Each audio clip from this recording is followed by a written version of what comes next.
I'm Phil Duncan. And I'm Oli De-Vine, and we're the creators of Overcooked.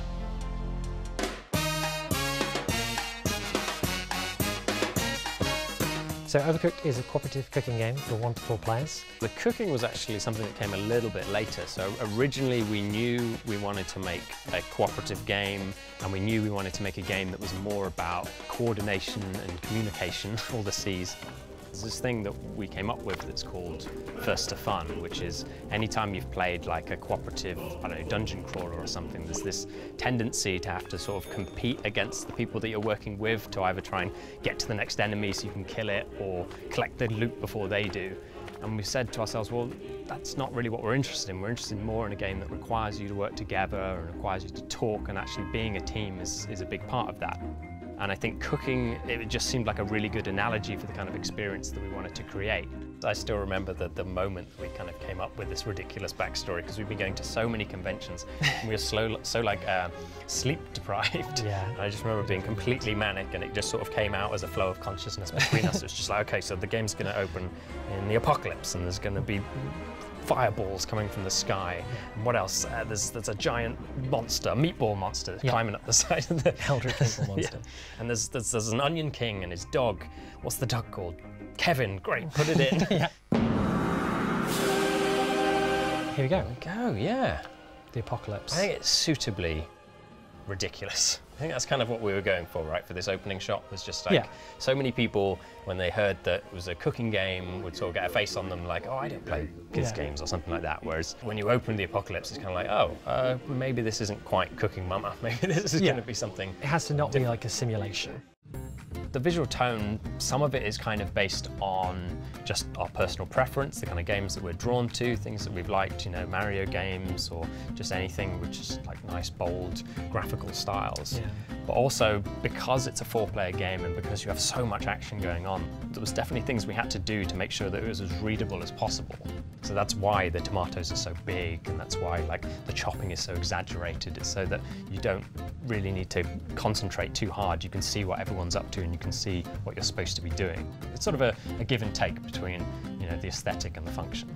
I think a big thing for us was we wanted to have gamers and non-gamers playing together. It was all about focusing on a game where communication was more important than dexterity with a controller or familiarity with many sort of typical game concepts. This was probably like the first level we ever built, one that we iterated on a lot. It's kind of the quintessential Overcooked experience. Yeah, so when we first made the game, this is kind of how the game originally looked.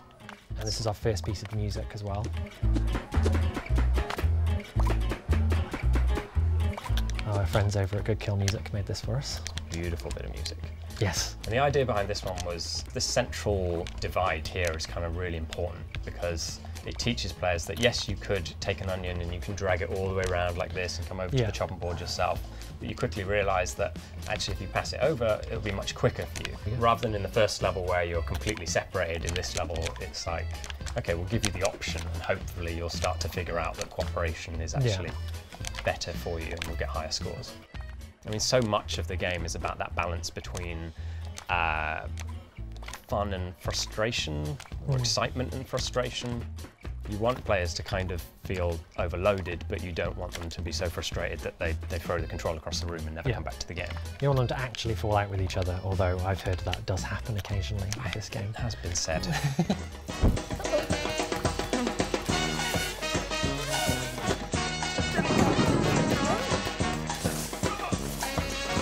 When we took it to conventions, or when we had friends around to the house, or even when we're playing it ourselves, we found that people would make mistakes that they weren't expecting. Originally, you could like half chop an onion, for example, and you could add that to the pot, but the game would register that as being a mistake. We just got as many random players as possible and just sort of tried out where people got stuck. Children particularly playing the game was something that was very useful, because they come to it without any of the sort of tutorials of other games, none of that experience of the tropes that you would assume players know. The first conventions we took it to, there was like a little girl, and she must have been about 6 or 7. She sat down to play it, and I remember us being like, well, there's no way she's going to be able to play this because we designed it for ourselves to play. Yeah. And yet she picked it up really quickly, and I think it helps that the controls are so simple, and that the kind of the idea of cooking, most people sort of roughly know how to cook a burger even if they couldn't cook one. And that was something that we definitely were like, oh, that's great, let's grab hold of that, because that's unique. So split controllers is a weird one. It started out mainly because we were trying to keep the controls of the game very simple. So we're like, okay, we're going to try and keep the joysticks all on one side. And then it was a sort of happy accident that, well, you could do this thing where you have split pads. That was it. I really liked the idea that anyone that bought the game, they instantly had a means by which to play with someone else. Here we are. So yeah, this is the boat level.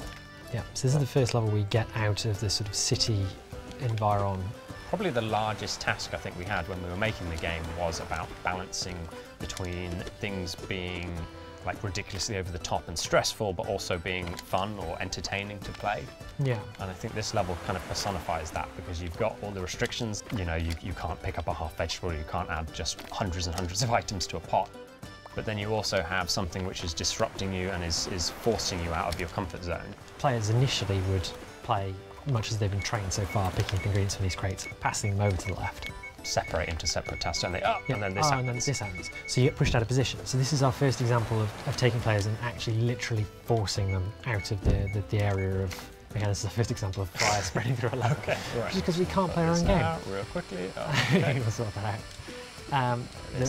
Tamar's about to go. Tamar's about to go. Phil. I got it. Okay, cool. Yeah, it's that moment, right, where you've taught them how to work as a team and they've separated out their roles, and one person's doing the chopping and one person's manning the hob and the other person's delivering, and then suddenly we force you out of that comfort zone. But it doesn't feel unfair because you can kind of, you know, you get used to the pattern after a while. Whoops. Get it. I got it. Oh, no, not so good. Sorry, I'm okay.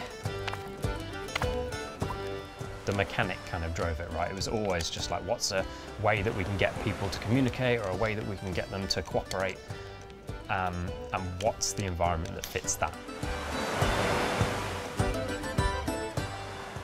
So Cat Chef is based on my cat, Monty, who is a very stern individual. We actually made the game in my front room, so I was like, had a desk that's under the stairs, and Ollie was sat on the sofa. And he was actually sat in the seat which my cat calls his own normally. So there's always this turf war. Like when Ollie would come into, say the office comes into the house in the morning, Monty would be sat on the sofa because that's where he'd be sleeping, and Ollie would have to sort of tempt him off with treats, and he'd get stared at basically the whole day by this really angry cat. Yeah, he was really upset that I'd taken his place, because I didn't have a desk throughout the entire development. I was just sitting on the sofa.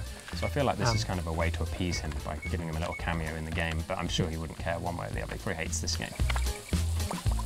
I remember we did EGX Resd. We took the game there as a convention, and there was, I think they did a poll of people who'd been playing it. Yeah. And it came like the third most popular game at the convention. Yeah, we're just behind, I think it was like PlayStation VR and like a massive AAA game, and above like Microsoft or something like this. Yeah. project.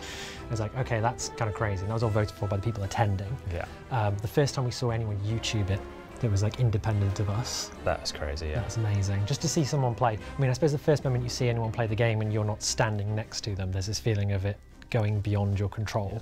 And you're like, oh, okay, I hope it works. Yeah. In terms of it being big, though, I still didn't have that feeling. I mean, BAFTA, right? That has to be the big moment where you're like, what the hell? The nominations were, it was such an honour to be in the same list as them. Yeah, that's the thing, Lego right? games and like... Yeah, I think that's what really made it sort of sink in, was like, wow, these are people that we really respect and they make games that we really enjoy, and the fact that ours is amongst them is just like totally surreal, right? And the BAFTA for British game goes to? The BAFTA for family goes to Overcooked. Overcooked. We were like sitting in the audience and then they called our names out. And I was like, oh, okay. For like best British game. It was like, oh, that's mad. And we just sort of looked at each other and were like, oh, this is happening then. Yeah. Oh my God, wow, okay. Wow, we are not prepared for this in the slightest, right? No, yeah, I mean, we've got... Okay, we're gonna read out a really boring list for you now. of everyone to thank. Because we are not ready for this. We had loads of people just asking us, like, so how do you feel? And it's just like, I feel like throwing up. This is not a situation I ever expected myself to be in. That was that. Yeah. It's been really beautiful to see people come together to play a silly game about cooking. So thanks for that, and thank you everyone. Yeah, and it was really nice to get the award for family game. We hadn't intended at the beginning to make a family title, and it was something that sort of organically grew over the development. Yeah. Beginning with that first sort of 7-year-old girl who played the game at our very first convention and realising, oh no, children can play this game. I feel like we owe her like a big debt, because up to that point we were making a game for ourselves, and then suddenly we had this opportunity to make a game for a wider audience. Yeah, and it's always been, I mean, now I think it's a thing going forward that we love this idea of bringing people who don't necessarily play games a lot into the gamer audience. Yeah, that's when I feel my most proud, I think, is when we get messages from people that are like, hey, my boyfriend or my girlfriend, they don't normally play games. This is the first game I've got to sit down and play with them together, and we love it. Like that. That's really nice. I love that. Yeah, I want to hold on to that.